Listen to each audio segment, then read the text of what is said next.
It's a great day when you're hanging around. Nothing's ever gonna bring me down.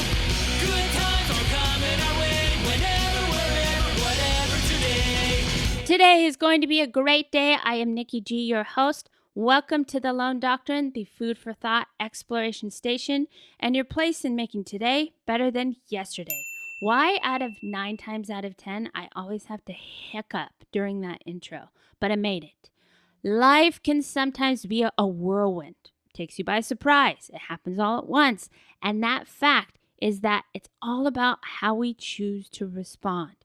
But there's a good school of thought, a root point that sets the tone in our responses to life, and that is self-acceptance. Self-acceptance is our topic of the month. Here's something I explored at positivepsychology.com. Self-acceptance is exactly what its name suggests, the state of complete acceptance of oneself. True self-acceptance is embracing who you are without any qualifications, conditions, or exceptions. For an academic definition, self-acceptance is an individual's acceptance of all his or her, or however you define yourself, attributes, positive or negative. This definition emphasizes the importance of accepting all facets of self. It's not enough to simply embrace the good, valuable, or positive about yourself. To embody true self-acceptance, you must also embrace the less desirable, the negative, the ugly parts of yourself. If you're thinking that accepting all the negative aspects of yourself sounds difficult, you're not wrong. It's not easy to accept the things that we desperately want to change about ourselves. However, counterintuitively, it is only by truly accepting ourselves that we can even begin the process of meaningful self-improvement. In other words, we must first acknowledge that we have undesirable traits and habits before we start off on our journey to improvement. Last month, we explored the importance of understanding, not just ourselves, but also others. And that starts with you, with me, ourselves. So, how do we start really looking at the harder, not so pretty things about one's self? Now, you might think, I'm perfect. Well, you are perfectly you. But do you ever find yourself getting frustrated, getting into fights, feeling angry for no reason, having complications in a relationship or at work? Do you ever have a problem to solve, or you have to learn how to cohabitate with others, get along with your family, make sure you're the best parent possible? I can keep going. But the point I'm trying to make is that each of us at some point in our lives will come across a challenge or a hardship, and that's when our self-acceptance is put to the test. Life is learning.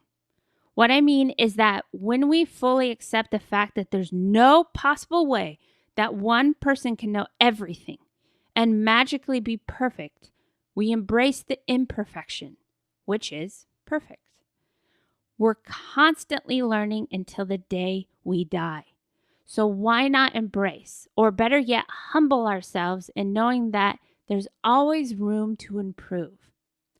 Here's some great snippets from some of the wisest psychologists and therapists when beginning the journey towards unconditional self-acceptance. Set an intention for yourself to shift paradigms from a world of blame, doubt, and shame to a world of allowance, tolerance, acceptance, and trust. Identify, acknowledge, and celebrate your strengths. Consider the people around you and ask yourself these 4 questions. 1, who speaks negatively to me? Who reinforces the negative self-talk? Why do I allow such people to hurt me? Are they just doing my own dirty work because I'm not willing to choose a different reality?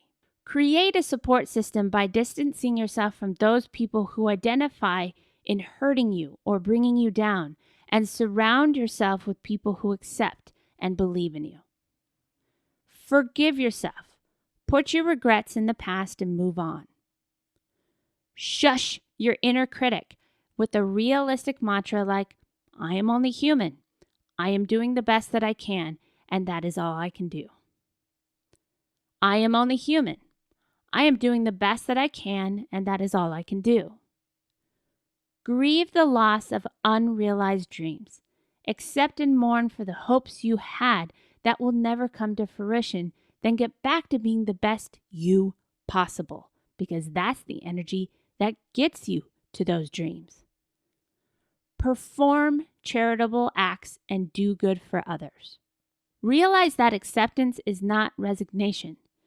Accepting that there are some things you cannot control allows you to focus on the things you can control, facilitating positive change. Visualize and speak to your highest self to learn how to accept, empathize with, and love yourself. Be kind to yourself in order to enhance your self-compassion. No matter where you start, and I encourage you to listen to that list again, start somewhere. Start anywhere.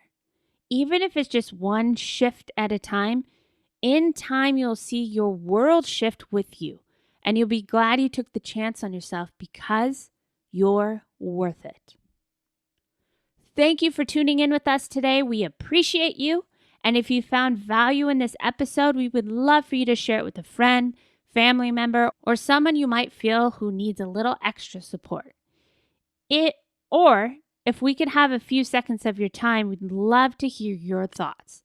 You can leave us a review on Apple Podcasts, which in turn helps us show up in the search engines so others in need can find us. We hope to hear from you, and until next time, keep fighting the good fight.